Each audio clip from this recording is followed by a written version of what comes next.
I'm working all these hours and I'm not spending time with my family. I feel like I've just been partially living up to my full potential. I've been doing, I know I can go higher, but I've just been operating at a certain level. And I feel like if I were to go right now, I'd be so disappointed. That was the thought.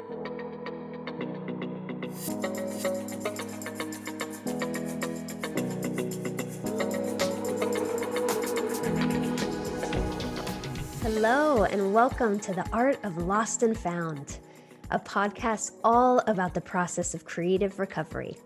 From those low lows to the high highs, this podcast explores what it means to be a truly creative person and how creativity is a superpower that we all have that we can use for our own well-being and transformation. I'm your host, Brooke Eston.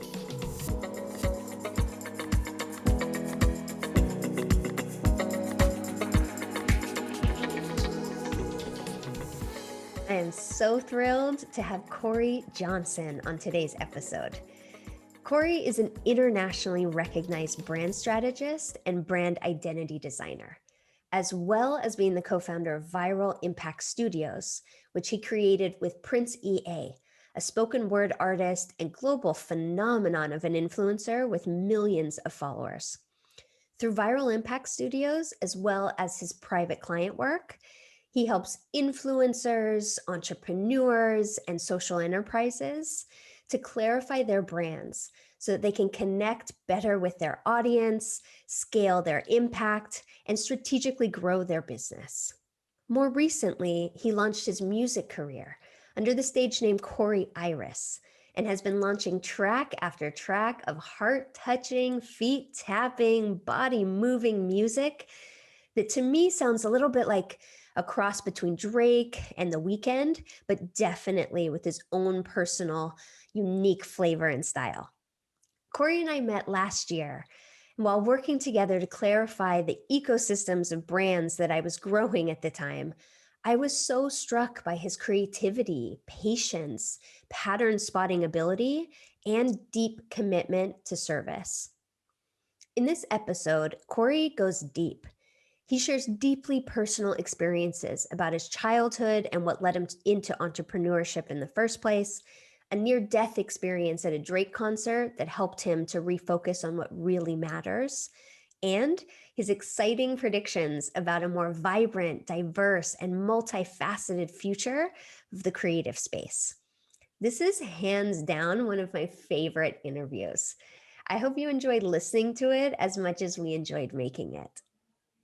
Hello, Corey. Welcome to the Art of Lost and Found podcast. I am thrilled to have you on today. Thank you for having me, Brooke. It's a pleasure. I'm excited. Yeah. So the reason I asked you specifically on this podcast was because I am fascinated with your continuously evolving story. I came across you, I don't even know, perhaps a Google search or something.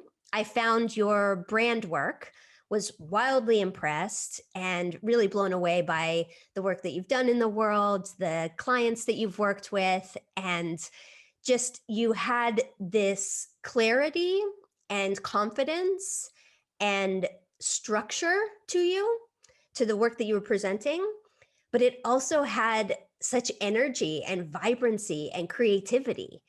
And it's rare to encounter somebody who has been able to present both of those pieces so well that even before I met you, I felt like I knew you somehow. And then the interactions that we had initially as we were exploring working together around my brand, you just exceeded all of the expectations that I had around your ability to identify patterns, to be insightful, to be creative. And it was done in such a way that was so generous and warm. And I felt like you were deeply committed to being in service of helping people reach their own creative potential. And since then, I've seen you launch your music career, and I'm obsessed with your music. I have it on all my favorite playlists. I'm listening on repeat, totally fangirling around that. And yeah, the more I find out about your story, the more I'm like, yes, the world needs to hear this. This is important. This is inspiring. And I was so thrilled that you said yes to chatting with me today. I'm honestly, I'm honored that you've invited me on. I'm excited for this. I'm excited. Yeah. So to give a little bit of context for people who aren't familiar with your work, can you share a little bit about the work that you're doing in the world and sort of what your days are filled with right now? Yeah. So I run the Influence Society. You can check that out at brandedbycorey.com. And then on the flip side, the co-founder of Viral Impact Studios. Everything is evolved around branding. And one's an agency, one's a consulting agency. So yeah, that's the brand work I'm doing. And then during the day when by night, I'm usually making music under my stage name, Corey Iris. And so that's sort of my day-to-day. So basically what a day can look like is I can either be doing brand identity work, developing someone's brand. I can be doing consulting, helping somebody clarify their brand. And when I'm not doing those, it's usually team management, team meetings, things of that nature. And yeah, then the creative work, whenever I can fit that in, if not during the week, by the weekend, and then getting to the studio once a month, at least. Yeah.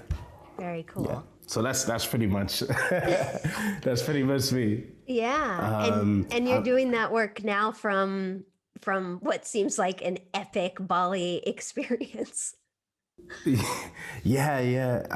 I feel like that's probably been one of my biggest motivators to grow my online business, is because I remember once upon a time I was in Toronto, and I always had this, because I'd see these people online. I'm like, how do they manage their business but also work on the go and like still stay focused and like committed?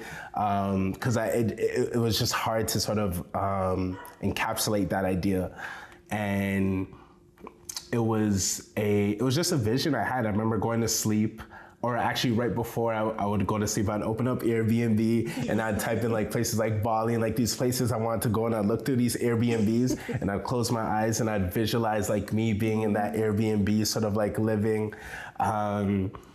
And then I'd also like look at different places, just scenes, and I'd just try to visualize and feel as if I'm already there. And then I'd go to sleep, and then I'd wake up the next morning and do whatever I had to do to make that feeling feel real enough for me. And then I feel like eventually it sort of manifested itself.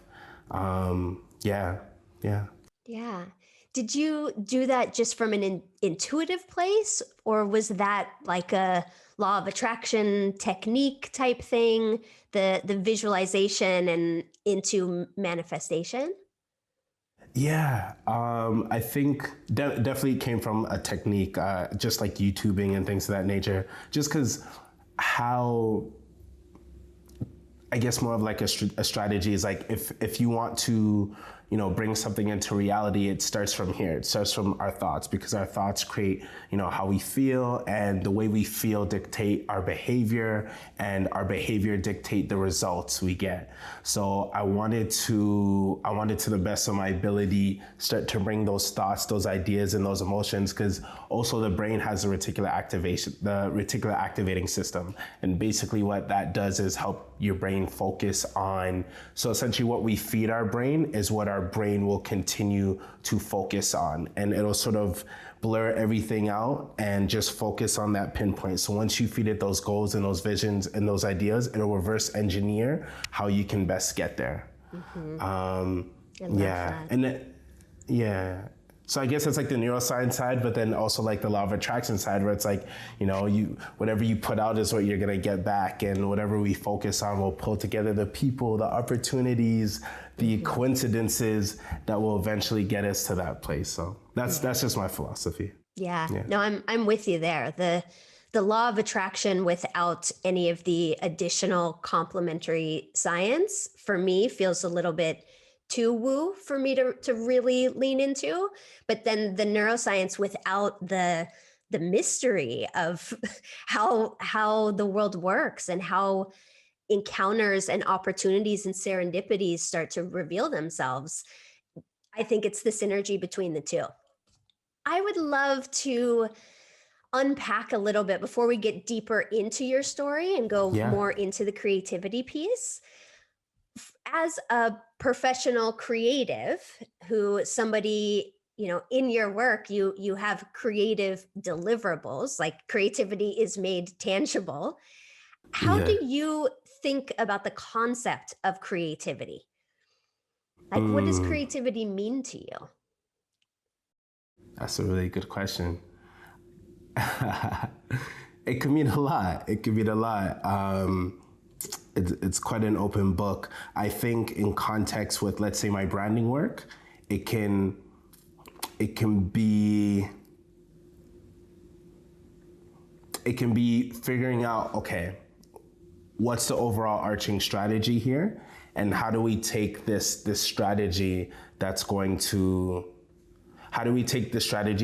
help the thing perform, whether it's a campaign, whether it's a piece of content, a brand message, but then say it in a way where it connects with the authenticity of the brand or person we're trying to create it for. But also formulate it in a way where whoever is going to experience that brand content, piece, etc., how it's going to capture their attention. So in that way, it's figuring out, I guess that's sort of like creativity with structure. But then when it comes purely to, like, say, my art, I feel like creativity is being a channel or an instrument and realizing that, these things sort of come out of thin air. And to just be like that channel or be that instrument that's just sort of like, let's go. Cause it's, from, say, like my business side, it's very like control. You gotta, like, keep things organized, structured. But then the creative side that's what's also taught me, like, more recently in my adult years, to slowly, like, let go of that control and just be more like relaxed about it and just let it flow. So I feel like creativity is flow, essentially. Yeah. Yeah. Yeah. The way that I've come to describe it in the context of my work is actually what you said right before I asked you that question. When we were talking about the visualization to manifestation, I define creativity as the bridge between your imagination and your reality. Yeah. So in the context, I love that. Yes. yeah, because it captures both, right? Yeah. Like when the client has a vision and they're clear on what the essence of the brand is, of what they're trying to bring into the world, but they don't know how to bridge it from the imagination to the reality. That's where you come in and sort of do more of the structured, tangible magic of giving it life, giving these ideas life so that they can fulfill some type of purpose. Right. But Exactly. then when you're in the context of making your art and doing something that requires the control not being on the final product itself, but more the control being focused on creating an environment that is conducive and inviting to that muse that comes, and sometimes she comes, sometimes she doesn't. She's can be fickle and moody, but I think our role and our job as creative channels or receptacles is to create as inviting of a space as possible to create the conditions for flow, right? Exactly. And sometimes you can hit it, and other times it's like, okay, not today. Yeah. And I feel like there's things like habits we can do to help optimize, because that creativity isn't always going to be there. That's the thing about creativity. It has a mind of its own. So it's like, what we can do is work in these little habits, like, let's say, like breath work or like meditation, things that can help optimize and open up that door more often. Yeah. Yeah, I definitely want to get into that piece specifically. But before we go into how you invite and maintain your creativity now, I would love for Yeah. us to go all the way back to little Corey in Little Canada, Corey. little Canadian boy. And let's get into how your creativity first started to surface in your life. So for some Mm, people, they were playing with toys and yeah. building structures. For others, they were Yeah. digging in the dirt and catching worms. For others, they were putting on performances and shows for their family. Like, how did Yeah. your creativity first start to reveal itself to you? The day my mom walked in, she brought me this gift, and I was like, "What is that?" I think I was 5 years old at the time, um, of course. And she pops this gift in, and I'm like, "What is that?" She's like, "Oh, you'll see." And she opens up this other thing. It's like this square thing, and like she puts it in the thing. She closes it. She presses a button, and then I hear the sound. I'm like, what is this thing? She's like, it's a cassette player. And I was like, oh, and I'm like, whose voice is this? She's like, Michael Jackson. I was like, oh, I like this. And so, so we started dancing, and then she left the room, and then probably, I don't even know how many hours I was just there listening and dancing. So it started through music and like dance. Yeah. Yeah. And then over time, I always wanted to be an inventor when I was a kid for some reason. So I had like this shoebox, and I'd create, I don't know, I just think of ideas like simple stuff like, why don't we combine a washer and a dryer together? And like, I just throw that on a piece of paper, like throw it in this box, and like, why can't we rewind TV? Like, you know what I mean? And like, throw that in the box, like stuff like that. I think that was another way. And then another, so I used to get, so my mom used to bring home letters, size papers, for like printing paper and stuff, our printer at the house. So I'd have all these stacks of paper, and I was like, what can I do with this? So I'd like rip them, cut them up, and I'd make like these paper statue things. And I was like, this is cool, but like, I'm kind of bored of this now after like making like maybe 3 or 5 of them. And I was like, I'm gonna make booklets. So I'd probably like staple like 30 together, make these little booklets, take it to my after daycare program, and sell it to my friends' parents for like $1 or $2. And that started my entrepreneurial journey. Yeah, no kidding. Yeah. And and then over time, around, I just don't want to skip anything. Say around high school, started a dance team with a few friends of mine. That was a lot of fun. That was a lot. I still love dance. Wish I could be a little better sometimes, but I'm still, you gotta do what you gotta do. But what else? Dance, and then creativity. Yeah, we'll keep it at young Corey. That was like the majority of it. Yeah. Actually, so one last thing, how I got into graphic design. I was 13, there was this online game I used to play, and I wanted to be a part of the team so I can get a little bit more perks. And they're like, well, if you know graphic design, you can get on the team, So I was like, all right, I'm gonna learn this Photoshop thing a little bit. So I downloaded Photoshop, took all these tutorials on YouTube, and I got decent. Like, I wasn't like amazing, but I was okay. I could do a little thing or two. And so I learned it, didn't end up getting on the team, but I still knew how to make my way around Photoshop. And then when I was 16, my mom got into some financial troubles, and it got pretty tough. And I thought to myself, number one, I wanted to support her. And I was like, okay, what can I do? And I'm like, I know how to use Photoshop. Businesses need like designs, graphic design, logos, things like that. And I was like, okay, let me start a graphic design business. And so, yeah, that's actually the door that opened into how I got into the branding world. That's so fascinating. I mean, it's what's really clear to me is that your creativity, although the first introduction of it with the Michael Jackson cassette feels like it was more about pleasure and like embodiment and just a reaction.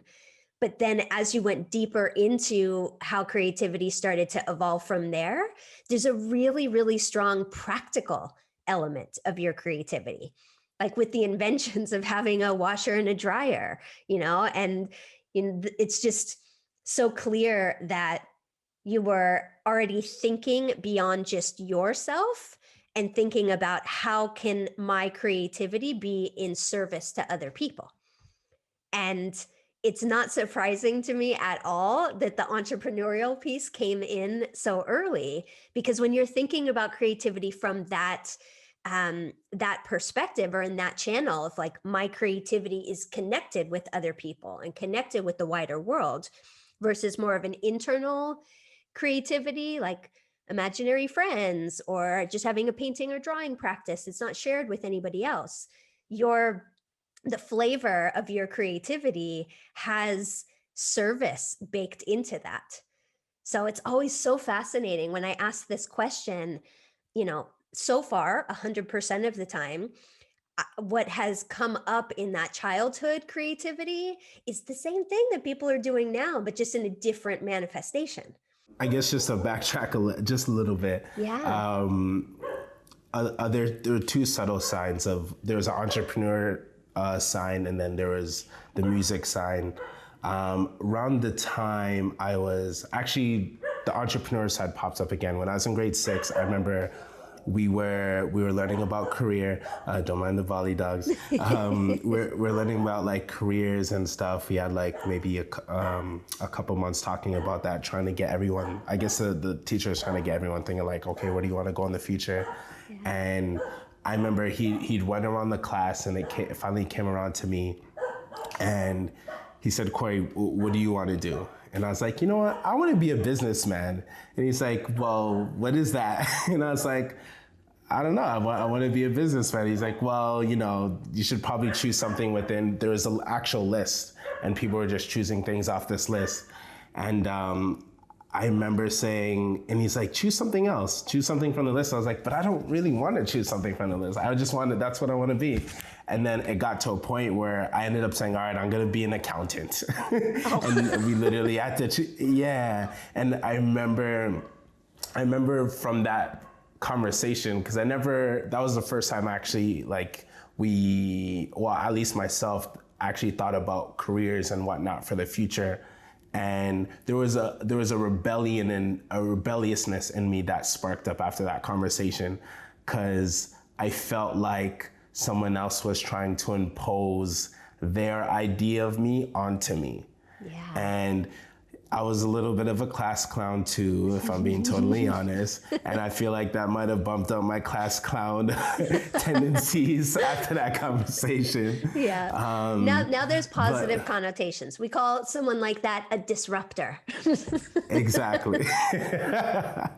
And so that's when I knew, like, okay, I do want to, I do want to work for myself one day. That was the idea. And then fast forward, I was 13 and I was trying to like write songs and stuff because I was really into Usher. It was like, it went from like Michael Jackson to Usher to like Chris Brown to like Drake and the list goes on. Yeah. But I remember trying to like write songs like Usher, and I'm like in the club, I'm like, oh, this doesn't feel right. It just didn't sit right. It didn't work well. A 13-year-old writing about being in a club when you haven't been in a club before. But I was trying to get creative. And then fast forward in high school, a friend of mine had a studio in his just in his room, and like the closet was like the booth. And I remember making my first song. It was super silly, but it was so much. I remember it was so much fun. And then that's when I knew, like, I really like this music thing, like for real. But it was like it was interesting because it was like a fleeting thought, or like almost like a pipe dream, where it's like I knew it was super cool and something I wanted to do, but it was too far like out there, where it's like it's just not realistic. Actually, was the thought. And yeah. That's sort so of interesting. the hints. Yeah, because you're I mean, as you get older and you're referring more to your teenage years, there is a really strong connection with creativity and money, right? In business. And it seems like you learn to use your creativity as a tool to generate money. And this is part of where a lot of people's creativity starts to separate, is when they understand or they come to believe that their creativity is a tool for them to earn money, and that's it. So if they aren't good enough to earn money, then creativity doesn't really have much of a place in their lives. So it's interesting to hear you share your story about how important and essential creativity was for you in your body, in your social interactions with your friend groups, like all of this. But you also used your creativity in another way to help you survive and to help you generate the income that you needed at that time. And there's these huge myths that it's interesting because I'm starting to see them overlap just a little bit in your story, of creativity being something that is a tool for you to make money, but also creativity as something being fundamentally essential for having a rich, vibrant human experience, right? The things that make you come alive and make you feel like, damn, I love this. But then you inserted this, it's not realistic. So I'm curious how you merge the very common myth of artists don't make money, this is not realistic, with your experience thus far of using your creativity as a tool to make money. I think, just to touch on the myth first, I feel like where it comes from was in the industrial age. Let's say now we're in the digital age. In the industrial age, you know, social media wasn't this thing where you can actually build a career off and connect with other people and grow your business, grow your following, things of that nature. So I think that limiting belief comes from that generation that lived throughout those times when, you know, social media specifically wasn't there to connect people. And because essentially, you know, how we grow on social media is through creativity, because that's how you grab attention. That's how you engage people. That's how you stand out. And now we just live in an entirely different era. And when I'd started the business at 16, I remember, you know, creating my website and doing the business cards thing. Those were a thing back in the day. And I remember I got to the point where I had to figure out, okay, how's this marketing thing gonna work? Like, how do I actually get clients? And I'd done a lot of research, learned more about social media marketing, direct response marketing, things of that nature. And the direct response marketing was essentially, you know, like lead generation, how to generate sales, things of that nature. And it was very kind of like black and white, like straight principles. But I was like, this doesn't feel like me, because, you know, I'm not like that hard salesman. And like for me to actually put myself into it, I feel like it did have to feel like me, especially because now being older and reflecting what was going on in the back of my mind, because in a sense I was suppressing my creativity, say when it came to music. I think because of that suppression, on that end of on that side of things, it was almost creating a stronger desire to express myself creatively in this new business thing I was trying to build. So I was like, how do I like make this thing feel authentic to me? And so I started getting creative. I started like creating posts and putting myself out there, creating these videos and just trying to like be me as much as possible. And that, I think that was sort of the breakthrough, and over time that built up. And now what got me to push things over the edge were a few things in terms of like helping the business grow and putting myself out there more. One big motivator was that during those, you know, the financial struggles that my mom and I had, it got to a point where I remember, so this is actually when I was still in high school. Essentially, there was no hot water, there was no electricity. And luckily not for too long, but it was just like a moment where it's like, yo, this feels like rock bottom. If I don't know what rock bottom is, it might be rock bottom. And I remember having to boil up some pots of water, throw that in the tub, mix in some cold water, shower up, and then head to school. And it was like nothing happened. And that created that drive to go from, I want to try to make this work, to this has to work now. And from there, I think the second motivator was then getting into college, having more momentum in the business, having clients, and trying to do the school thing at the same time. And it was quite overwhelming. It got to a point where I remember waking up one morning, heading to school, pulling out my phone as I'm making my walk to get the bus, and I'm checking my mail, and I received this email from a client. And just to paraphrase, the email essentially said that they'd been working 18-hour days, and they're trying to create this future for their family and their children, and that they noticed in roughly the last couple of weeks that my communication wasn't as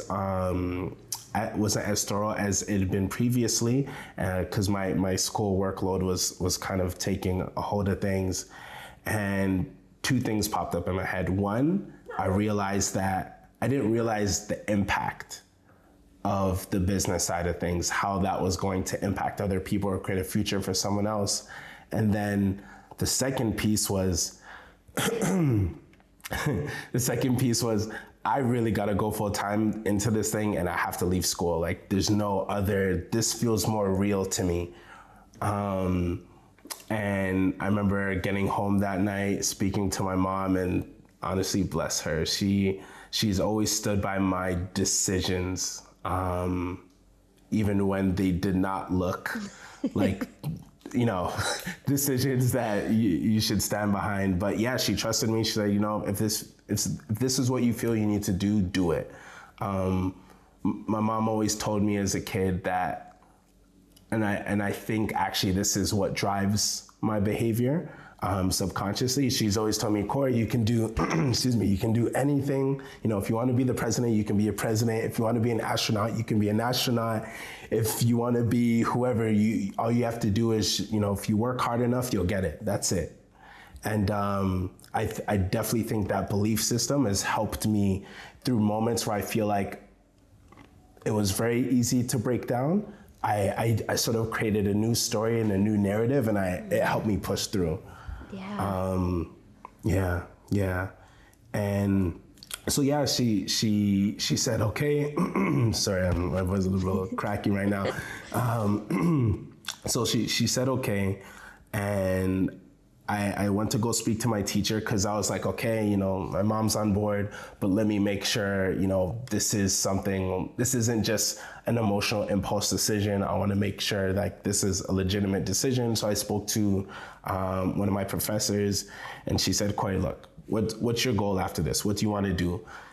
Do you want to work for an agency after you leave school, or do you want to do your own thing?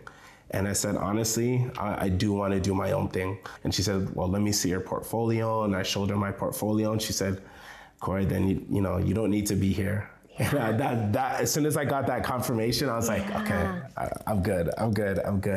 Yeah. And and then from there, got home, maybe a few days. Actually, not timing wise, I think this was actually a few days later, or at least within the span of a week, I got an email from this guy, Brendan Burchard, and he was so he's in the marketing space. This was roughly maybe 2013, I believe. And he was hosting this event in California to connect thought leaders and just help people grow their brands. It was a 3-day conference. And so I was like, oh my goodness, I have never traveled alone before, but I feel like I really got to go to this place. I was 19 at the time, and I was like, I'm just going to do it. So I ended up maxing out a credit card. I went Wow. and I remember walking into the room and realizing, oh, I'm the youngest person here. And I don't know anybody. And it was very intimidating. It was very intimidating. But I met a lot of really good people I'm really good friends with till this day. And yeah, it opened up my eyes to a bigger world than I thought was possible at the time. Yeah. And after I left that conference, I was 100% like, I'm going all in. Like, this is it. There's no other option. This is it. I'm burning the boats. Yeah. Yeah. So then I went full time into the work. And then fast forward, maybe about a few years later, there was this. So have you heard of course you've heard of Drake by now. Yes. Back then I actually had to ask people if they knew Drake, and some they go, I think I heard of someone like that. Yeah. So Drake has this thing called OVO Fest, and it's essentially a music festival that he hosts in Toronto every summer. And we'd been at one of the nights at the after party, and then we went to go get food, sitting with some friends at a table, and we were just having a conversation, and I heard some fireworks outside. And I looked outside and I didn't really see anything. So I looked back over and everyone was under their tables. And I realized that they weren't fireworks, they were gunshots. Oh, wow. So I go under the table, I'm looking at my friends and I'm like, what do we do? I've never been in a situation like this. Wow. And we're kind of like, well, no one knows. And so we're under the table and I see some guys start walking from the back of the restaurant to the front doors, and we're right beside the front doors. And I hear this guy yell, "You think we're afraid?" And I can only see his waist down, and from his waist, I see him pull out this silver gun, and my heart drops. I'm like, oh no, what's about to happen? And I remember just thinking, having a few flash thoughts of just projecting possible, futures, and things that can happen.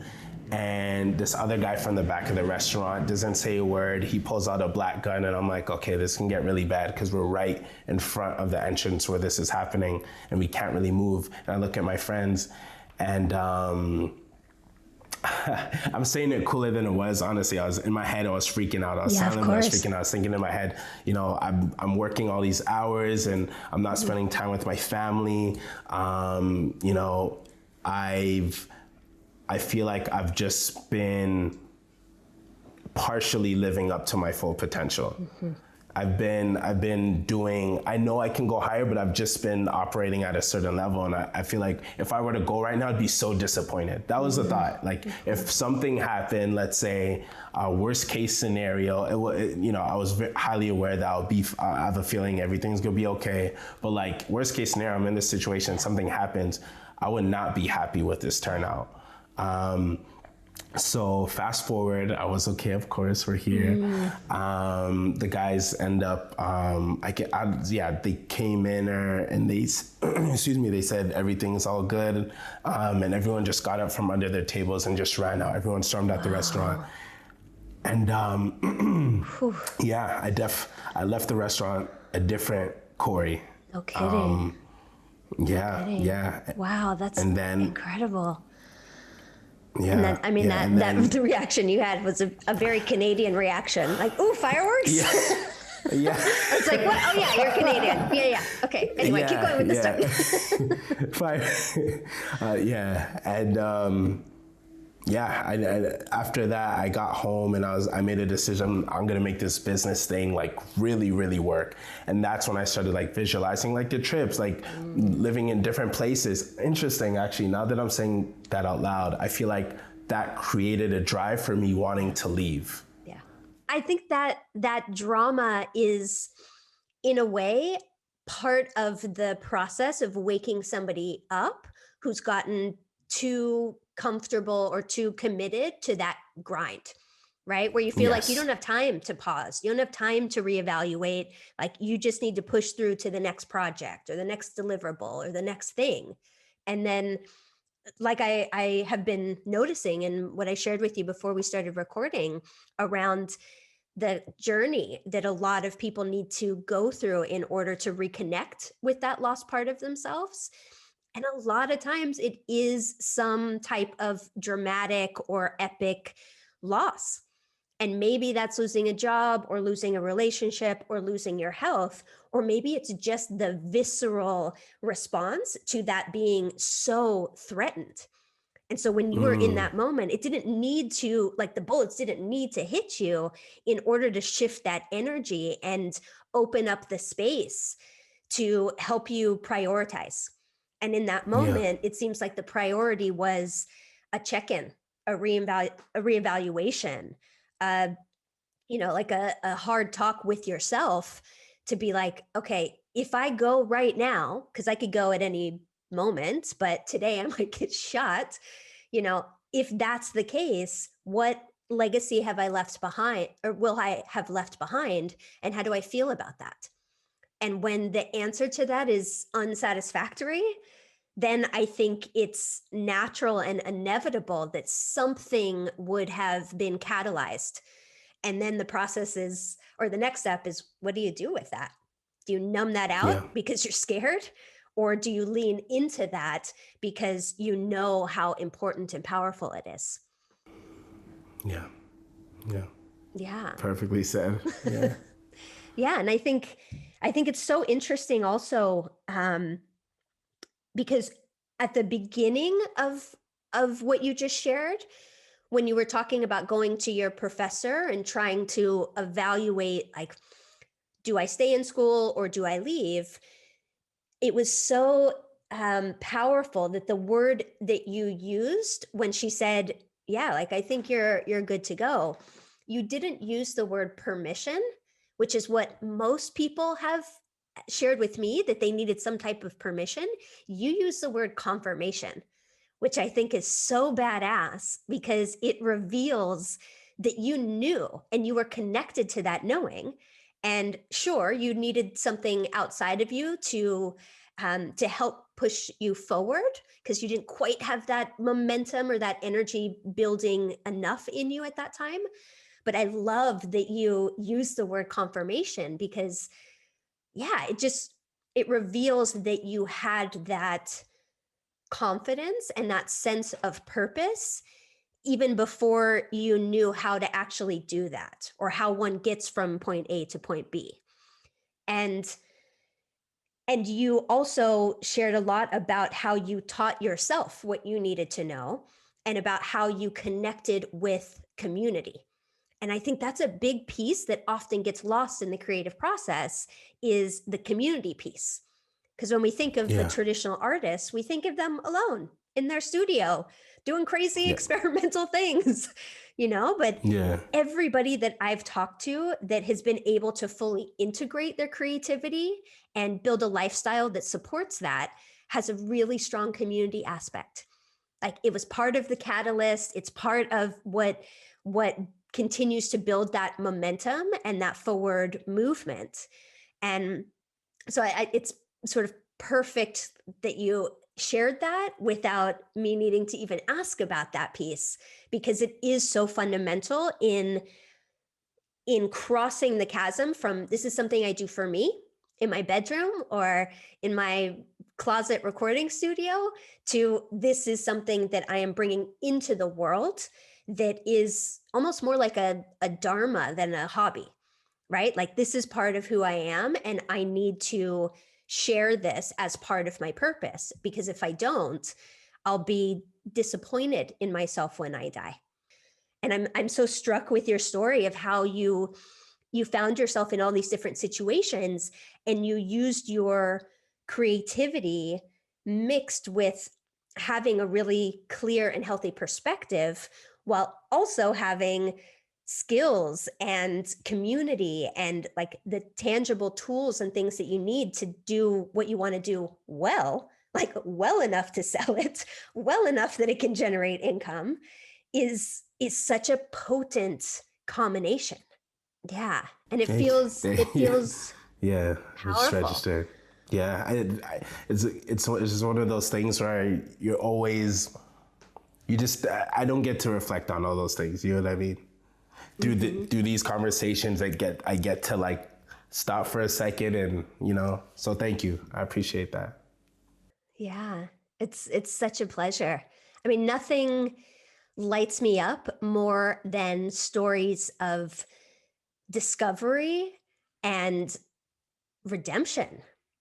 As we sort of move into the last part of this podcast, I would love to hear about how you support yourself and maintain these characteristics that seem natural, right? Like the confidence, the commitment to creativity, the being in touch with your body through dance, through music, through travel and all of the movement associated with that.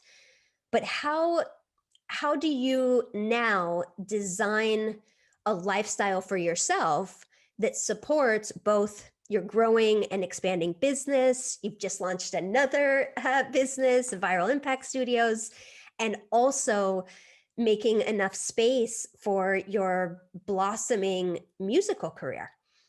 So now that Yeah. you're in this place and you have these two very different expressions of creativity that seem like fundamentally part of who you've always been, how do you navigate that in a way that feels nourishing for you rather than overwhelming?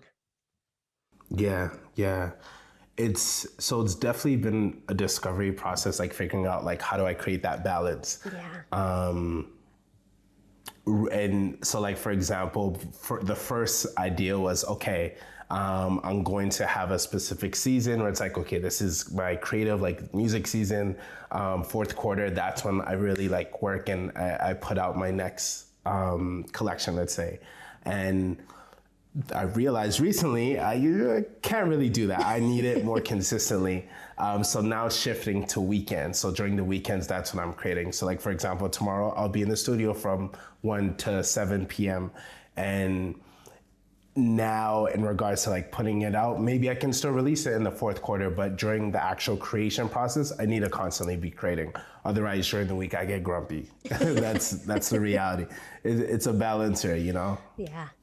Yeah. Yeah. I think that blocked creativity can manifest into all different forms. Grumpy, I think, is the lightest form of that. But I think also if it's blocked for too long, it also starts to manifest into anxiety or Yeah. depression Hmm. or stagnation, disconnection, isolation, like something more dangerous and sinister. Yeah, because this is the thing. It's as humans, we all want to be understood, seen, and heard, but it's really hard to feel that way if we aren't being the deeper version of ourselves that's actually craving those innate human desires.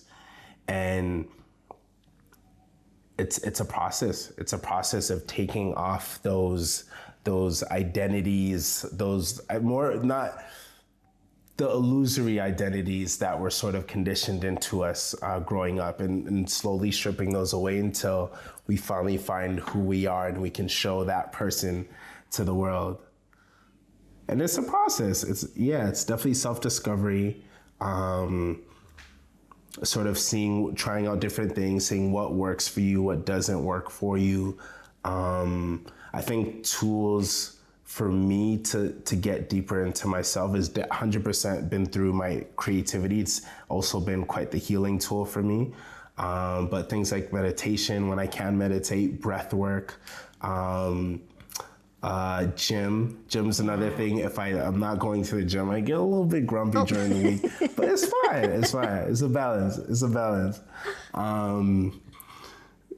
And it's so coming back to sort of the balance. Now it's also figuring out how do I bring more of myself, more of my artistry into my business as well? How do I make it more creative? How do I express myself so I feel that, you know, my music side, I'm fully authentically expressing myself, and on my business side, I'm fully expressing my authentic self, so that those bridges can be gapped. Yeah. So everything makes sense to me. And I guess from a brand perspective, when people find me somewhere, it makes sense to them, you know?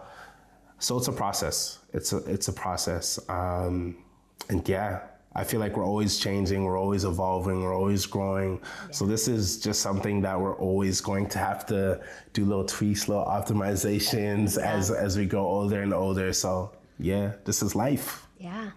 Yeah. I fully subscribe to that idea also of iteration, right? Like trying smaller things, trying experiments, building up your momentum, testing where the boundaries are, failing fast and cheap if that's what's coming for you.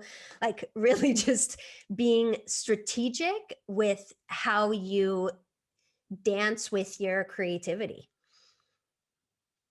Yeah. Yeah.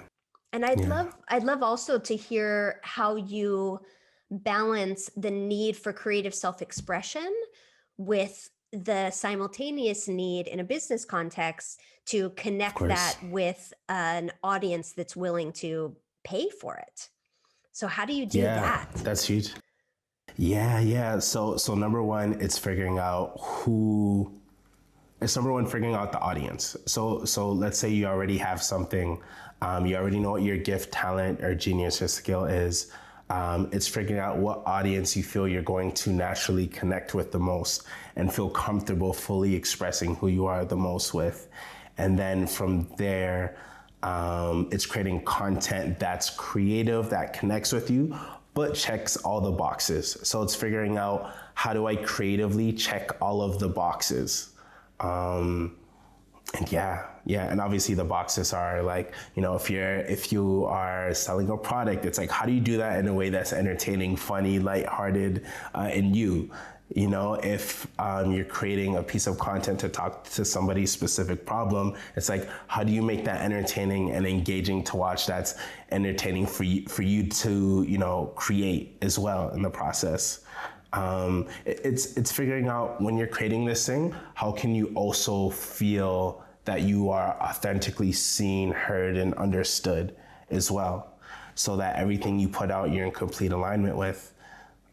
It's a balance. It's a balance of connecting with your audience on this end and making sure that you're helping them get to where they want to be, but it's also on this end doing it in a way that's within that you get to be yourself to do that. So that, because at the end of the day, if you can be yourself doing it, you're going to get the better results. Because if you're enjoying the process more, they're going to enjoy the process more. They're going to be attracted more to the process because you're putting out that energy, and people are going to reciprocate the energy that you put out.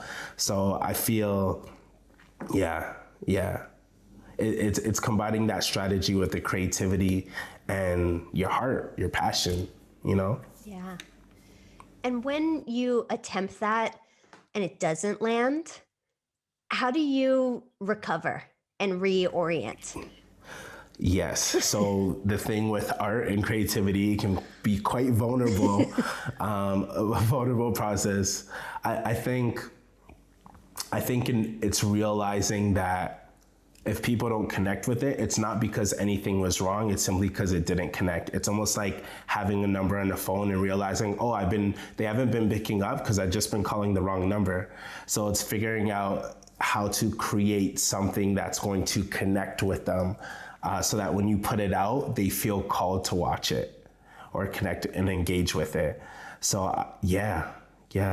It's just going back to a drawing board and saying, okay, cool. You know, concept one didn't work. Let's try concept two. But still keeping that same formula of making sure that it's going to impact the audience that you feel authentically connected to connect with and build a relationship with. And then from there, figuring out how you can creatively deliver that impact. Yeah. Yeah. I think in a way that feels true to you. Yeah. I think what you shared earlier also about the meditation and breath work and self-development, that definitely helps me when my ego is reeling from my my vulnerable expression not being received, or being received and not appreciated by my audience. It's a process of returning back to that place inside of you that reminds you it's okay. This is not a rejection of you as a person. This is because it didn't connect. Try again. Try it in a different way. Exactly. And that Exactly. developing resilience through an iterative process, I think, is an important part. And it removes some of the pressure to, come out the gate with 100%. something that is just perfectly resonant for your exact ideal audience.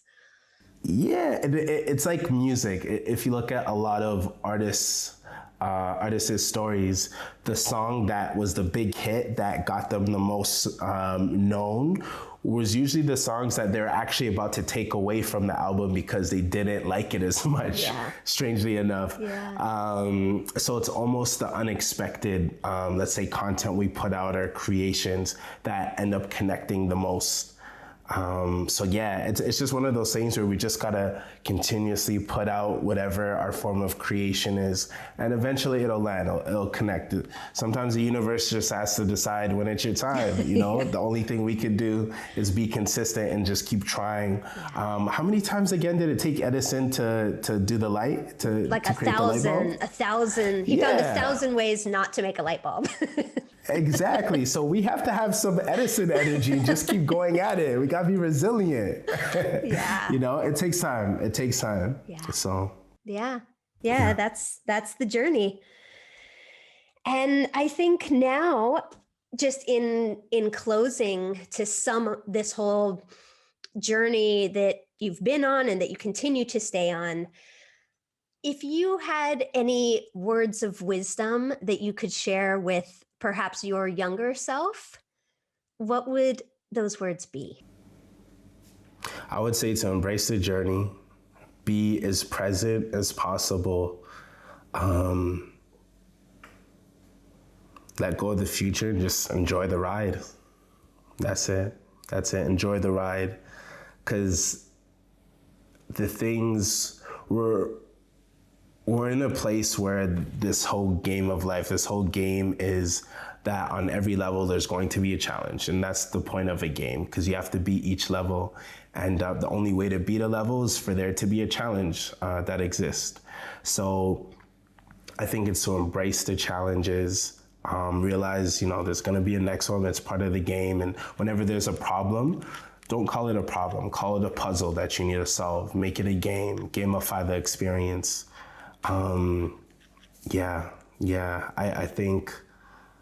I think if we can learn to just enjoy the process more, I always feel like the universe, or by law of attraction, whatever it might be, it'll usually give you an easier experience to help you along the way. And another thing is just feel the fear, do it anyways.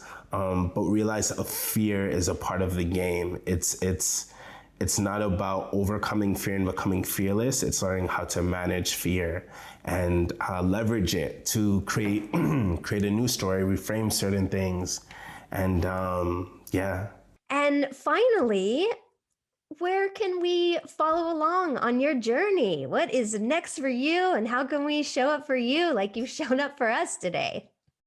Mostly Instagram. I love Instagram. Instagram at that Corey Iris, or CoreyIris.com. Also Viral Impact Studios if you want to learn branding, content.